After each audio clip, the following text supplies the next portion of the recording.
mismo tema, para eso tengo aquí conmigo en el estudio al abogado cubano Sergio Comas. ¿Qué tal, Buenas Sergio? noches, ¿Cómo Félix. estás? Buenas noches, encantado. Gracias.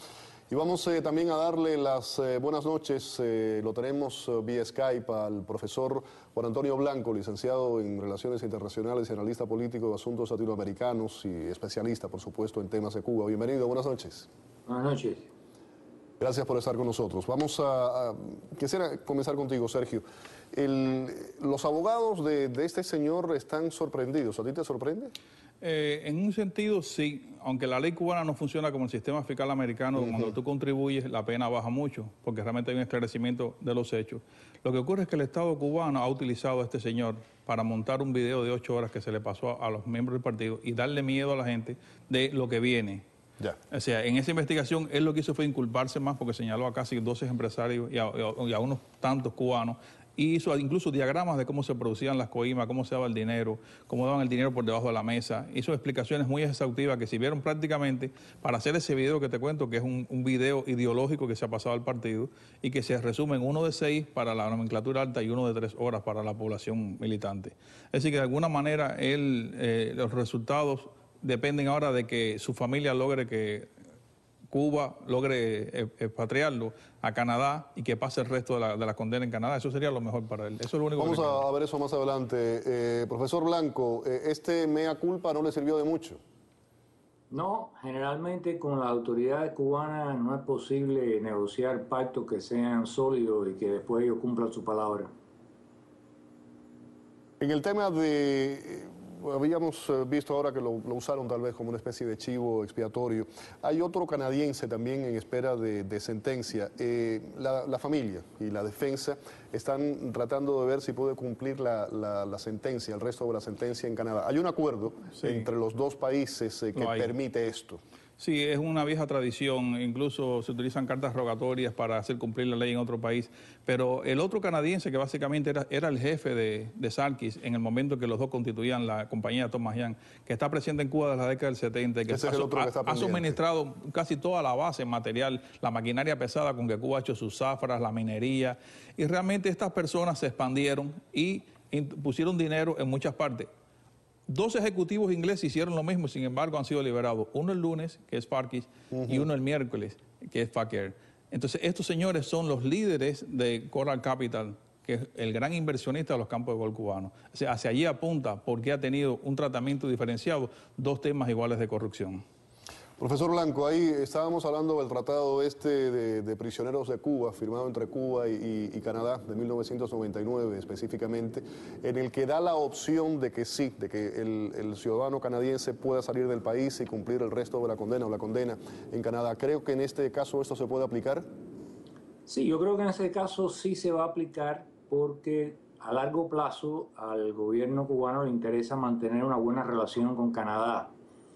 Yo quería regresar a retomar una cosa que es muy importante que el colega que acaba de decir en el estudio, y es estos casos se vienen presentando por la maquinaria de propaganda cubana como parte de la nueva naturaleza del gobierno cubano bajo la administración de Raúl Castro. O sea, nos presentan un Raúl Castro que está dispuesto a poner las cosas en orden, a terminar con la corrupción, y lo que nosotros estamos viendo es una repetición de cosas que hemos visto en otros periodos de la historia de esta revolución, y es que dentro de la élite de poder hay determinados grupos, y en ocasiones cuando se arma una gran alaraca sobre la corrupción de un caso, es porque hay la intención de desplazar a un determinado grupo de posiciones de influencia y de posiciones donde pueden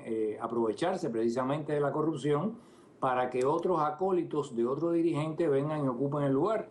Y lo que hemos visto es el desplazamiento de todos aquellos que estaban asociados a la burocracia fidelista, poco a poco han ido siendo sustituidos por personas y por compañías próximas a los militares. Y en algunos casos se han utilizado este tipo de procedimientos para mantener a raya también o chantajeado a altos dirigentes a los cuales le pueden decir, tú sabes que todo este expediente está aquí, que hemos interrogado a estos extranjeros, que tú estás involucrado y no te vamos a tocar si te quedas tranquilo. y me estoy refiriendo específicamente a Ramiro Valdés, que hay razones para sospechar que está involucrado de alguna manera con las compañías de comunicaciones que también tuvieron problemas en Cuba. Un punto interesante, o sea, no es una manera del régimen ahora de Raúl Castro de acabar con la corrupción, sino es una vía de lograr un tipo de depuración dentro de las filas o de determinados inversionistas o extranjeros que hayan en Cuba. ¿Compartes esa opinión? 100% coincido con Blanco porque es la forma, el modus operandi que tiene Raúl es ese. Pero para la cara de los inversionistas extranjeros, y por cierto, digo que la ley de inversiones no ha sido terminada en la fase en que la quieren presentar, ellos quieren presentar un gobierno, como dice Blanco, que cumple con la ley y que va a permitir una inversión libre, de oferta abierta, como se utiliza en todos los países.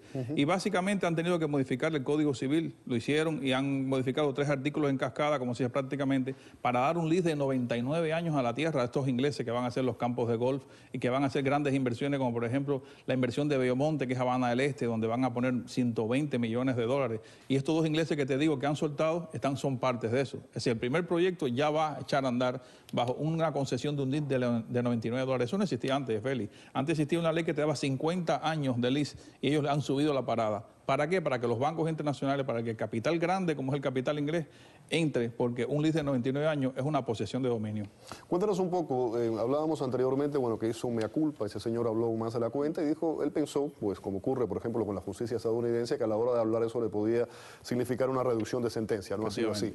¿Qué pasó con sus declaraciones? ¿Quiénes cayeron? Lo que pasa, Félix, es que eso básicamente le costó el puesto al ministro del azúcar y se crea Tecnoazúcar, que es un grupo corporativo militar, donde sacan a todas las personas que estaban vinculadas con estas expansiones de inversiones. Ellos pusieron dinero no solamente en la agricultura, pusieron dinero en el níquel. Ellos eran los representantes, por lo menos el grupo Thomas de la Peugeot, de las motos Peugeot en Cuba y de la Hyundai. Es decir, que era una gran masa de dinero, pero muy diversificada y muy de la época de Fidel. Eso que dice Blanco es completamente cierto. Raúl ha matado 2 pájaros de un tiro. Ha consolidado la estructura paramilitar en el dominio de la economía y ha sacado del juego una serie de personas que entraron en la época de Fidel y que tenían concesiones muy especiales, a las cuales se cerraban los ojos porque se sabía que los directivos cubanos no pueden vivir del dinero de los 300 pesos cubanos. Ellos les dan una mesada en dólares para que tengan una vida digna, que eso se estila en todos los países. Eso se considera en Cuba corrupción. ¿Qué pasa, Blanco, con esas compañías canadienses? Podemos hablar de otras más chilenas, españolas. ¿Qué pasa con estas compañías, con la inversión, con el capital, con el negocio que se estaba haciendo? Mira, con aquellas que están pasando por este proceso, perfectamente pueden sufrir un proceso de confiscación y ciertamente si estaban esperando, que es lo que le pasa a muchos de ellos, que tienen el síndrome del póker, que tú entras a jugar póker, estás perdiendo, pero siempre piensas que en la próxima jugada vas a tener una mejor mano. Claro. Y te quedas en la mesa cuando debías salir corriendo. Yo recuerdo un parlamentario canadiense que una vez me vino a ver cuando yo vivía en Ottawa y me dijo que tenía un amigo que tenía una situación, que le debía mucho dinero, el gobierno le debía mucho dinero a él y no le acababan de pagar y que qué debía hacer. Le digo que se vaya lo antes posible. Que se vaya lo antes posible porque no le van a pagar y en cualquier momento puede sufrir otras consecuencias. Entonces, eso es lo que sucede muchas veces con este tipo de empresarios que muchas veces son aventureros, que entran sabiendo que es una situación muy incierta la del país y corren todos estos riesgos y bueno, tienen que asumir las consecuencias de su apuesta.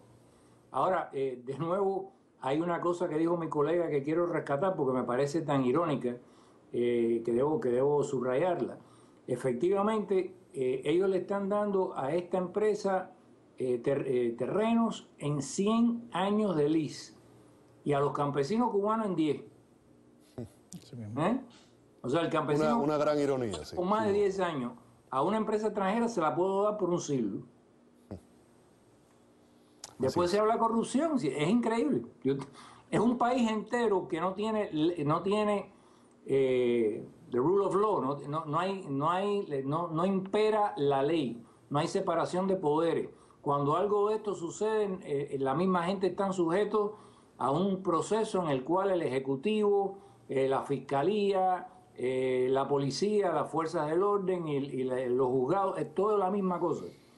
Les confiscan el dinero, se lo congelan Después de los huracanes del 2008, parece que no tenían dinero para importar comida y ante la posibilidad de que hubiera revuelta, decidieron que lo mejor era apoderarse del dinero que estaba depositado de todas estas empresas en los bancos. Y le dijeron, después se lo devolvemos, poco a poco se lo vamos a devolver. O sea, fue un préstamo extorsión con una pistola en la cabeza de que me acabo de apoderar de tu dinero, no lo puedes tocar, lo tengo metido en un corralito, no sabían ni siquiera si esa plata estaba siendo usada o no. Y bueno, poco a poco, y lo más interesante es esta cuestión del síndrome del póker y para otros del síndrome de Estocolmo. Se quedan ahí y siguen ahí apostando a eso hasta que llega la catástrofe final.